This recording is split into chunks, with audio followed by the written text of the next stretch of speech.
Welcome into a Varsity 4 edition, a 2025 edition of the Varsity Podcast. Justin, Barney, Sponge Franklin coming to you after some time off, some vacation, and putting together our all-area teams. So they actually dropped tonight on newsforjacks.com, so be looking for those.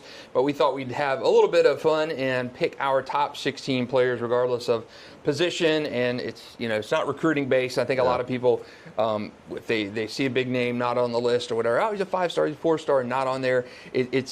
We base this off of like season production, and not like stars and recruiting rankings and stuff. So we'll have some variations, and we probably don't have names on there that a lot of fans think we should, but it's based on kind of what happened in the season. If we're doing recruiting rankings, this would be completely different. Totally. But this is kind of our top 16 players of the 2024 season, and we do have some interesting ones. I'm going to start and throw some of mine out, and I ranked mine in terms of 16 to 1, 1 to 16, or whatever. I'm going to start at my 16th. So I've got a kicker on my list, Alexander Hilliard from Episcopal.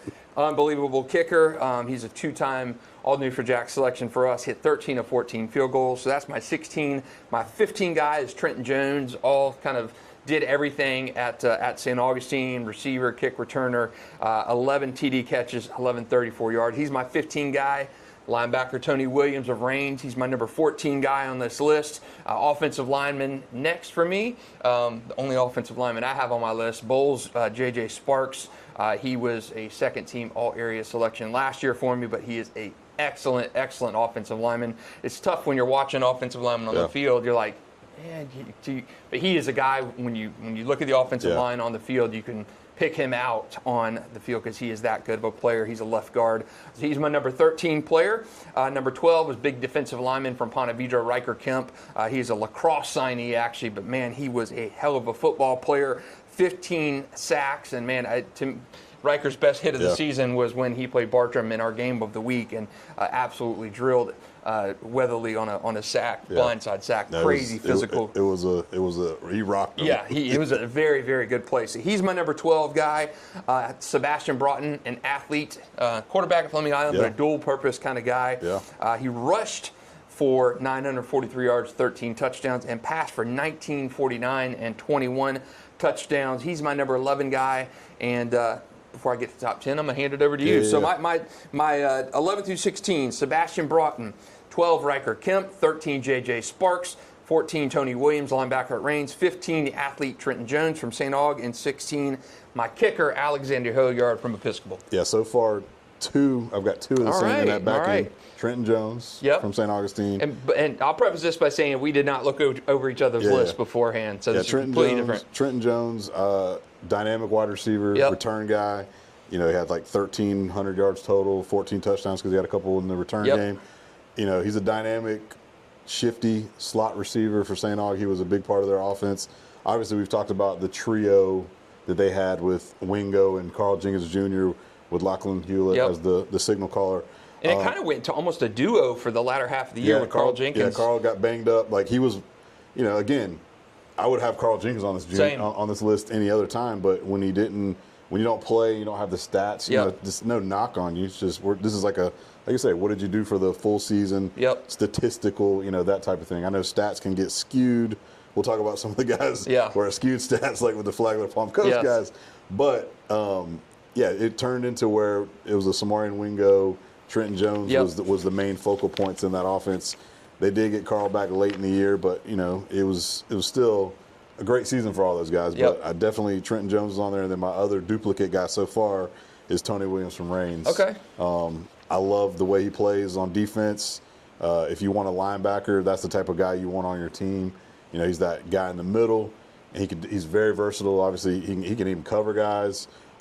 He's a thumper, so I love Tony Williams. Yeah, I do too. I like him, and his dad is very active on Facebook and social media. He's always posting these throwback pictures, which is awesome. I love to see these old names and photos. But Tony Williams is a thumper. He was running 2-point conversions into this year. So we got a little bit of overlap there. Yeah. So I'll just the way I did mine, I didn't do it like a 1 through 16. I almost did it positionally. So I'll just knock out my 3 quarterbacks that I had. And I know you're going to have probably some carryover on this one. Obviously, the best player in the area, in my opinion, TJ Cole from Rains. Fantastic season. took them undefeated, got to the state championship. Obviously, we talked about, the shortcomings in the game against Northwestern, but all in all, great year. 2,800 yards passing. Yeah, crazy good year. 43 touchdowns, and then he also rushed it for 872 yards. That was actually he actually clipped over 1,000 because he had a $135 in the championship game. So that wasn't updated online. So 1,007 rushing yards. So that's crazy. Yeah, I mean, so you're basically almost a 3,000-yard passer with a 1,000-yard rusher, 50-something touchdowns. Like stud, beast. And then my other quarterback is McKissick from Oakleaf. I think he's a riser. That he's going to be a guy that we're going to watch next year. He had a great season for Oakleaf, almost threw for 3,000, and he also had 28 touchdowns. And then I've got the signal caller from St. Augustine. We love Lachlan Hewlett. Another big year from him, almost 3,000 yards as well for him.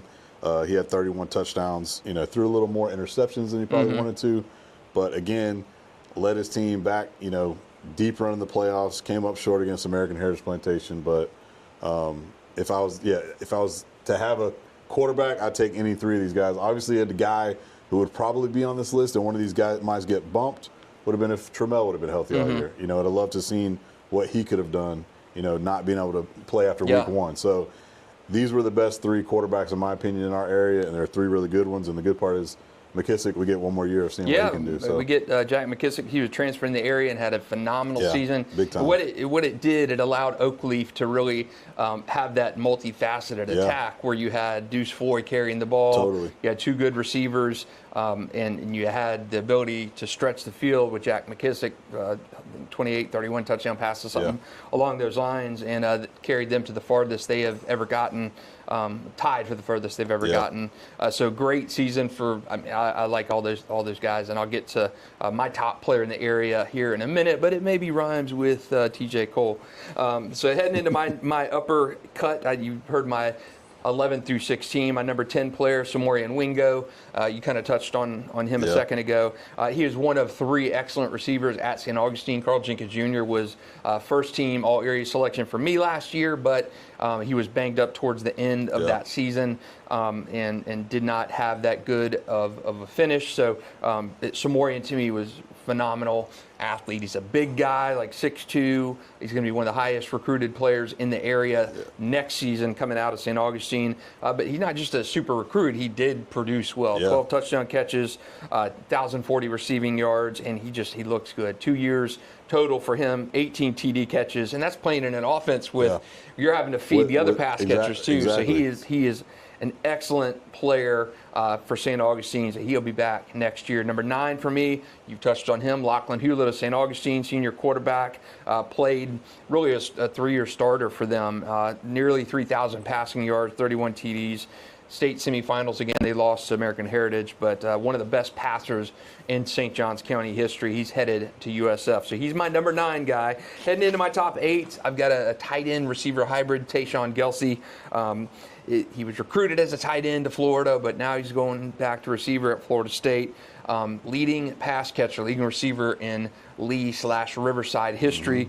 14 TD catches this year when you knew he was the guy that they were going to go to when they were dropping back to pass. Program receiver, receiving record holder with 2,250 receiving yards, 28 touchdowns. He's headed to Florida State.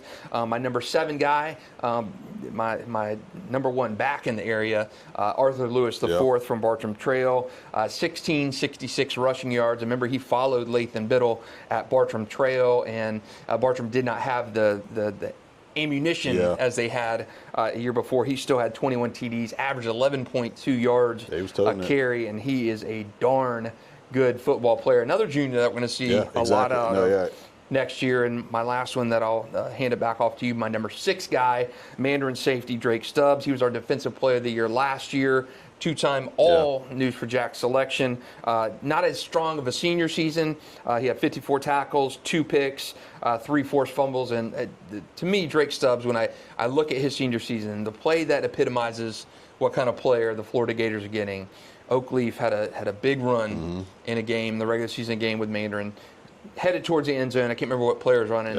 And out of nowhere, the frame comes Drake Stubbs, blazing out of the back, rips the ball out, gets the ball back from Mandarin. It just shows to never give up on play. That's kind of the hustle, heart, physical player that Drake Stubbs is. So that is my 6 through 10. So I got Drake Stubbs at 6, Arthur Lewis IV at 7, Tayshawn Gelsey at 8, Lachlan Hewlett at 9, and Samorian Wingo at 10. So I'll get my top 5 after this, but headed back to you. Basically, we got carryover on this your list there.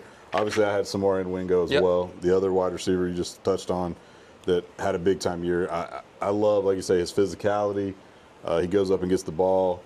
He's good off the line of scrimmage. He's a highly touted recruit, so he's getting, buzz and love from, everybody, big-time colleges. So he's going to be a fun player to watch again next year as well.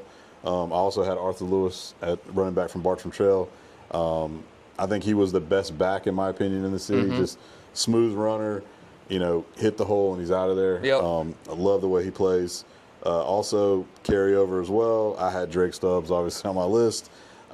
His statistics season might not be as, flashy with, a lot of interceptions or, forced turnovers, but just, your number one guy you can have in the backfield, your center fielder, the guy who can make everything get right, can make a play when he really needs to, come up and run support, get back and deflect passes, be that range guy who just roams the field. I love his game. Can't wait to watch him down in Gainesville. Super glad he decided to leave Miami and go to USC, then Miami, then Florida. He took some trips, man. Yeah, you got to do it. Run the gambit, man. Go out to L.A., get smoothed by Lincoln Riley, and then be like, what, I'm gonna go down to Coral Gables and the Miami area, and then be like, what, I'm gonna stay close to home and go play for the Gators. I was talking to a player's father last week about the kids that are enamored with going out to somewhere far away from home. And I said, man, alive, can you imagine if Drake had gone to USC, somewhere on the West Coast? And it's Lamont Simmons was the last local guy to sign with USC. He was a Reigns corner, and he was out of there after a couple years transferred. The only guy that I remember locally, regionally, that went out to USC and had success was Leonard Williams from Daytona Beach, Mainland. And he big defensive lineman, obviously playing in the league now, but he went to USC and had a hell of a career there, first round pick. But it's tough when you. I'm trying to think of like a West Coast. You don't see it. Of our East Coast guys going out there. Lamont was a really good player too. And Cole Leiniger was a kicker from Bartram Trail, went to Cal. But you don't see a lot of the East Coast or Florida, Jacksonville, North Florida guys head over to the West Coast. You do not see it. We've got Arizona State, some things like that. But to me, like the UCLAs, the USCs, that's just too far from home. Yeah, the other carryover, obviously, I had Lachlan on there too. So basically, I'll give you my two backs that I had besides Arthur Lewis on my list because I gave you my quarterbacks. I got Brian Case from Ponte Vedra, and I got Sherman Davis from Riverside. All right. Yeah, he had a good season. Case has had back-to-back years at Ponte Vedra, putting up big-time numbers. He rushed for 1,500 and 20 touchdowns again, so he's like a stat machine. He's one of those big, just physical-type running backs, but he can also hit the hole. Sherman Davis, he's like one of those guys who I think might be a little under the radar. Is really shifty as well. But he also was good in the receiving game.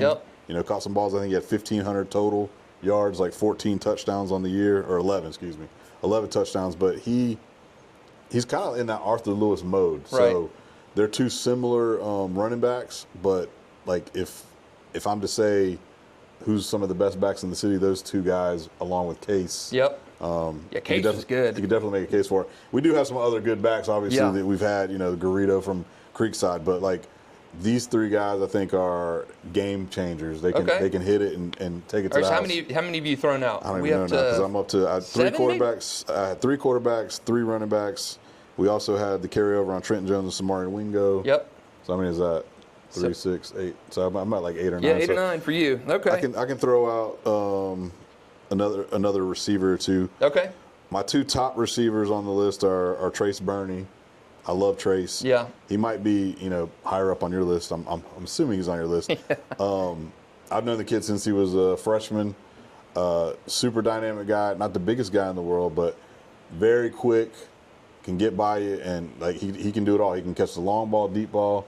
He can catch a short one, make you miss, take it to the house. Junior again, so we get to see him for another year. Super dynamic receiver. And then my other guy is Naeem. I love Naeem at Bowles. He didn't have the 1,000 yards like some of these other guys did, but he still produced. He's one of those guys that if you look at yards per catch, it's crazy. It's he's big play waiting to happen, and he's one of those guys that can be I can make it happen on any play. So I love his playmaking ability. Again, he's one of those guys who could take the top off, go over the top on you. He's another guy who can catch that short ball, make you miss, and take it to the house. So it's tough. We had so many good receivers this year. We did, and like I say, we the number one receiver who would probably be on my list, but you can't really put him on the list because of the production value would be Jamie. Yeah, and so it's no knock on Jamie. It's just he was banged up a lot of the year. Your quarterback goes down. Yep. You got a freshman, ninth grader, trying to get acclimated to the high school varsity game. And so, Jamie's numbers just weren't there like these guys. Yep. But, Jamie, he's going to go on and do big-time things. Yep. He's going to kill it at Texas. That's, when we kind of led this off that, putting our all-area teams together, which I said we'll unveil later tonight on TV and online. But, a lot of times people look at the start, the recruiting aspect of it. When I put these teams together, you have to look at production because there's no question that Solomon Thomas, he's a 5-star, massive, unbelievable player when he was on the field, amazing. Yeah. Jamie French, when he's on the field, when him and Trammell were clicking, he's one of the best, smoothest receivers, best hands to watch in town. But he hurt his hand in, I don't even know what week it was, against Bradford, game? Yeah. Early in the season. It was week 4. Yeah, and you lost your starting quarterback 5 quarters into the season in week 2 against Atlantic Coast. So Jamie's numbers just weren't there. He had 2 touchdown catches. Yeah, he had a lot of double team issues, opened things up for freshman Bryson Wright, who's another story in of itself. He is an elite player. But Jamie just did not have those, just didn't have the numbers. And you had, in terms of season-wise, it was a down season for him and Solomon just because they dealt with injuries. I mean, Solomon missed the back half of the season for Reigns. But when you're talking pure talent, and that's when I was at the Times Union, I always did the all-area team and then the Super 24, which was your top recruits, because that gets the guys in who may have had a tough season statistically or may miss the season injured-wise, but it still kind of allows you to kind of put a bow on those guys' careers and what they did in town. But in terms of just what Sponge and I are doing production-wise, I mean, it's tough to fault other guys like an Adron Walker who had an amazing season. So many stories like that are in this. But I'm going to go into he's my last receiver, Adron Walker, by the way, so I'll throw that one out there. The reason, like you said, our area actually had some pretty good receivers. Receivers were sick this year. We had some studs, man. It's hard. It's hard to basically, like if you're saying, make a first team, second team, third team, because you can really shuffle some of these guys around. Again, it's not that you're, a better player per se, or if you're the highest ranked guy. Situational stuff too. Like some guy might get the ball thrown to him a ton, or you might have St. Augustine, where you got 3 guys fighting for 1 ball. So the production value on those 3 guys was very high. Obviously, Carl Jenkins Jr.'s numbers down because he was hurt, but that just benefited Wingo and Trenton Jones. So, we had some good receivers. But Adron Walker he was the number 1 touchdown target for TJ. Yeah. So he was just a matchup nightmare for red zone guys and made a lot of long ball catches, go balls. But we had some good receivers, man. Good receivers. That's just 5, and there's probably 3 or 4 more that I could really fight for to basically be I can move him for him. I can do tough. that. And that's one of the most challenging things that I do in my job is football season. Every year in the season, I send out nomination forms to coaches, and they submit guys, from their team, mostly from their team, but a lot of them do add on guys that they saw. And I start kind of piecemealing this out. I did this when I was at Times Union. Clayton Freeman does it there now for them, and I do it here for us. And it is so difficult. I mean, when you're sorting these out, and when I see people online, post, oh, so-and-so should have made it, so-and-so should have made it, he should have made it. It's like, well, you got 3 receiver spots. You've got how many, you've got 15 receivers who are deserving. Pick your top 3. And then you start saying, why can't I pick 4? Well, it's just, you do what you do. So it's tough to put these teams together. Definitely. When you're looking at competition that you face. That's a whole other aspect as well. You can't. You deal with this in basketball. You deal with this in football. That hey, the kid from Zarephath's throwing for 6,000 yards. He's got to be on there. Well, who are you playing? And no disrespect to Jordan Durham, I could bring up Union County or whomever else. And the smaller schools, well, you got to look at the competition you're facing on a week in and week out basis. Yeah. And St. Augustine was playing some hitters. Nice was playing some hitters in success. Manor was playing a brutal schedule and struggled playing the IMGs of the world and Bradford. So you've got to look at A, how the player did, B, the competition they're doing it. You get other people's opinions and you weigh it all out and you throw it against the wall and hope it sticks. It's tough to do. It is tough to do. Sure. I'm going into my final 5, counting from 5 to 1. Linebacker from Nice, Joe Miracle III. He was in my Defensive Player of the Year conversation. Such a good player. When I saw Nice games, he was the defensive guy that stood out to me. 105 tackles for him, 19 for loss, 7 sacks, 3 picks. Took a pick back for a pick 6 at a game I was at. Nice was 10-1. They were the number 1 ranked team in the entire state, and he was a darn big reason why of that. Number 4, probably a little bit of a name that local fans aren't going to know. Colby Cronk, a defensive end from Flagler Palm Coast. A little bit out of our viewing area, but we still loosely cover the Bulldogs. His sister was our 2-time swimmer of the year a few years ago, Michaela Cronk. But man, Colby is a grown man playing football. He's signed with NC State. And Palm Coast had a darn good team this year. He had 120 tackles, 57 for loss, 27 sacks, forced and recovered a couple fumbles. That sack total was second in our area behind Tristan Kelly. He's another interesting guy, 28 sacks for him. And I think he's a heck of a good player for that level of football. You know, you're 1A football. But Tristan Kelly, a really good player at Impact Christian.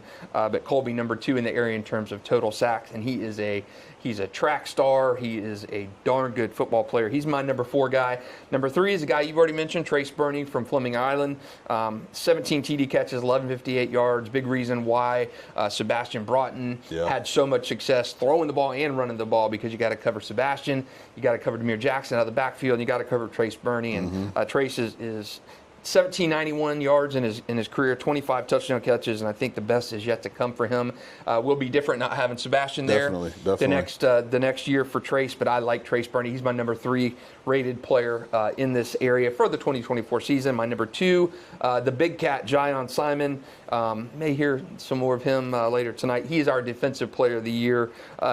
And when I send out these nominations to coaches, he was the guy that had more mentions by area coaches. I have 42 nomination, or 42 coaches send their things back, and John was the guy mentioned most by area coaches. And he was just a player. I mean, Range's defense was so good.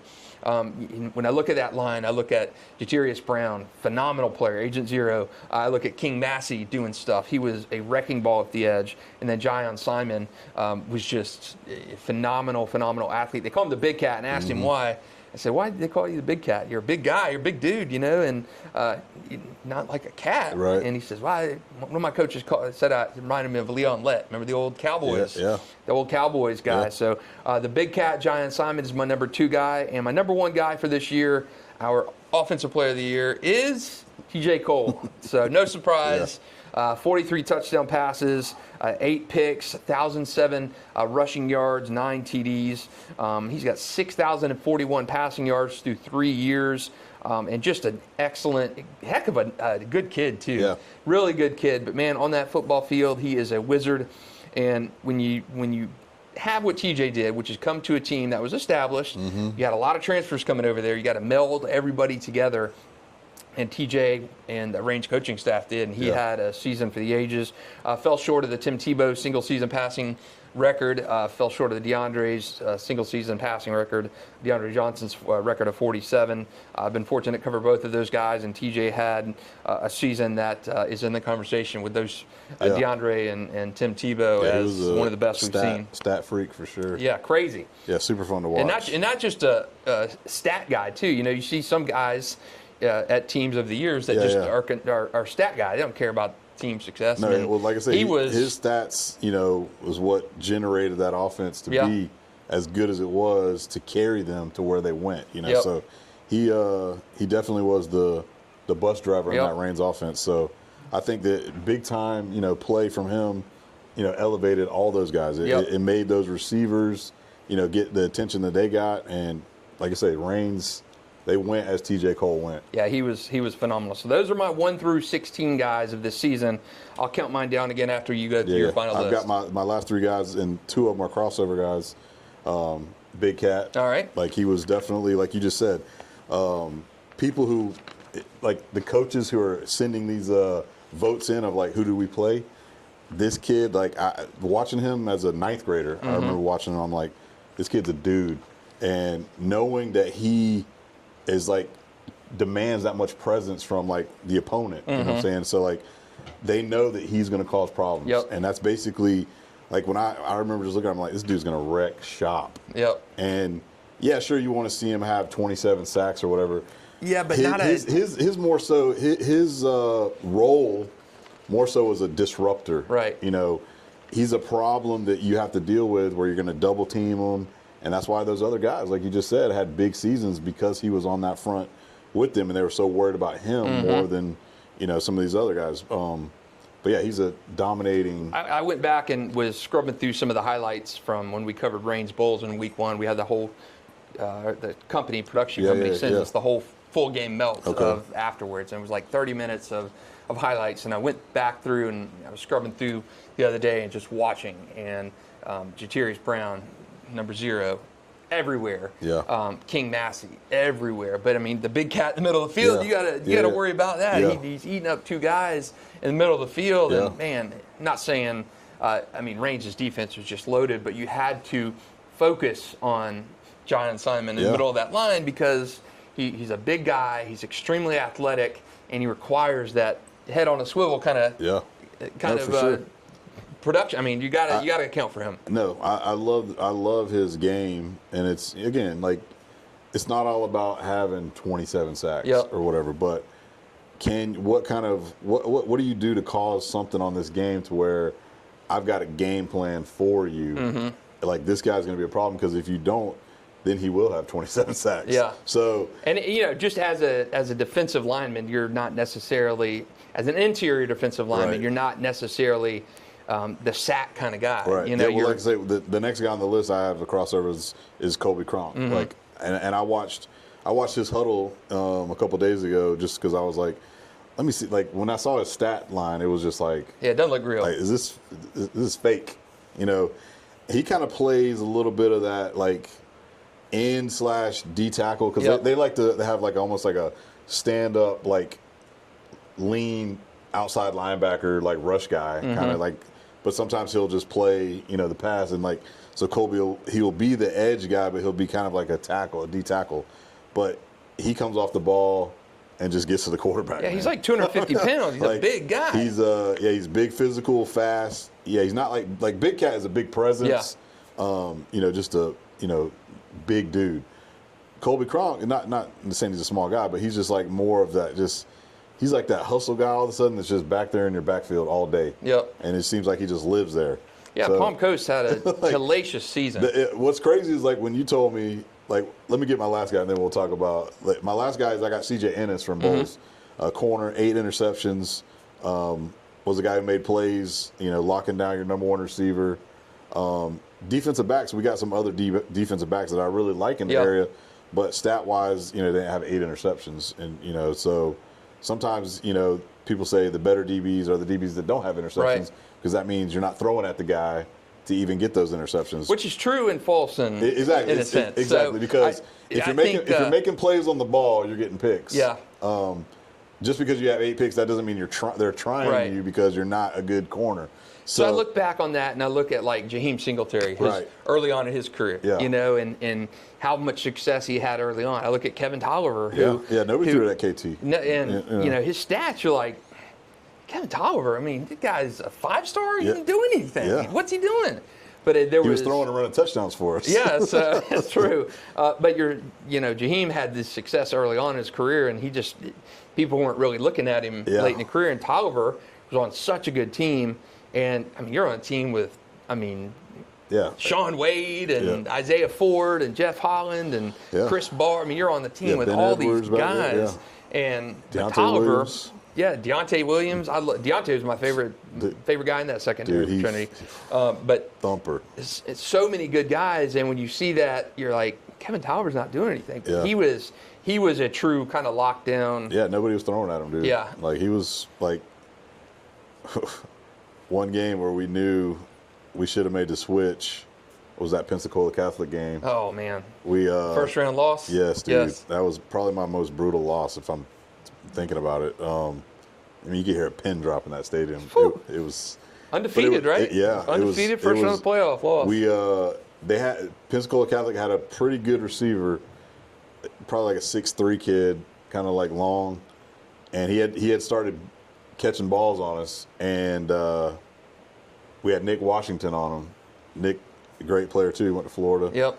But it was like we were doing the thing where should we switch and let's put Tolliver on this kid, and we didn't, and that's probably one of Ross's regrets. Oh man, I love Nick Washington, one of my favorite players. Oh yeah, he's a great player. Great player too. But I mean, he was more of a safety, not a man-to-man corner. Where let me put my best cover guy on this guy, and he got beat, and just it happens. But yeah, that was tough that night for sure because Tolliver, that season, like you say, he didn't have great stats, but he was locking everybody up, and he was being more impactful offensively, or in the return game in some senses. But yeah, you got, like I say, we got some good corners. I love Sharif Jackson. We talked about him at manager, and I like Peter Patterson from Ed White. I've loved that kid since he was a young player. But yeah, give me 8 picks, man. He's led the area, like one of the top stat pick guys in Florida. So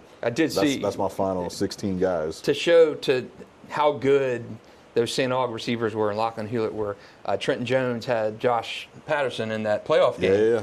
And man, Trenton Jones was phenomenal against that white defense. Ate him up. Yeah.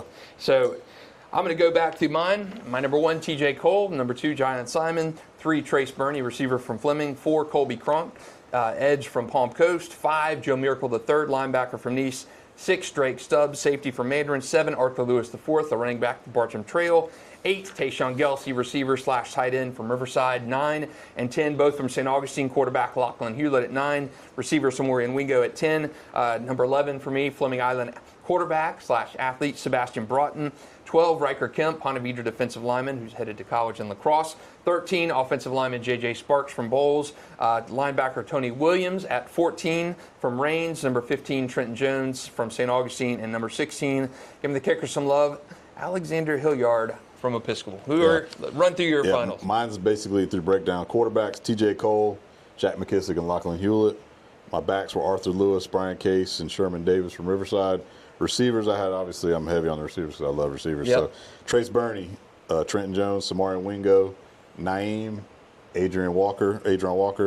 And then my defensive guys was Colby Cronk, the Big Cat, Tony Williams, Drake, and CJ Ennis. Okay, man, that's our top 16 players in the 2024 season. And again, you'll be able to find our full teams online, news4jacks.com. And at the end of this podcast, I'm going to put up our first team, all News for Jacks Varsity 4 defense, and our first team, all News for Jacks Varsity 4 offense, so the people who are watching this on YouTube can see those teams before we actually air them. Hey. So that'll be interesting for our fans. And if you're listening to it on podcast, you can find the video version on news4jacks.com and YouTube. So that'll be our first team. Remember, we have 3 teams, and this year also did something a little different, added an independent team. So that covers the likes of the schools and the Sunshine State Athletic Association and teams like Old Plank and Christchurch. There's so many good. We have enough teams down there now with Fernandina Beach and West Nassau in there with Christchurch and Paxson and all those guys. Plus Bishop Snyder, we have some good stat guys in that team. Man, Jordan Durham, he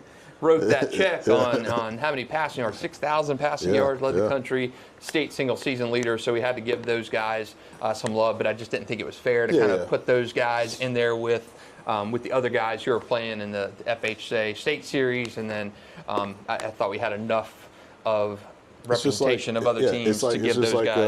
FCS, FBS, Division I, Division II. It's like They're not going to put Division I players in Division II. So it's so it's high school football, but it is different. It's fun, different. man. We've had an awesome time doing this season, and we're probably going to still come to you with Varsity Podcast, maybe not weekly, but talk about recruiting and kind of keep it going as long as we can. So you guys have listened and made our podcast the top one at our station, so in football season, so that is awesome. Thank you all for the support and listens and plays and everything, and social media shares. Sponge and I certainly appreciate it. We love talking high school sports and giving athletes here on the First Coast a chance to expand a little bit more from what you see in highlights or on social media. So Sponge and I really appreciate the support the last few years, and we'll come to you again here soon with another episode of the Varsity 4 podcast. Sponge Franklin, Justin Barney, thanks for listening.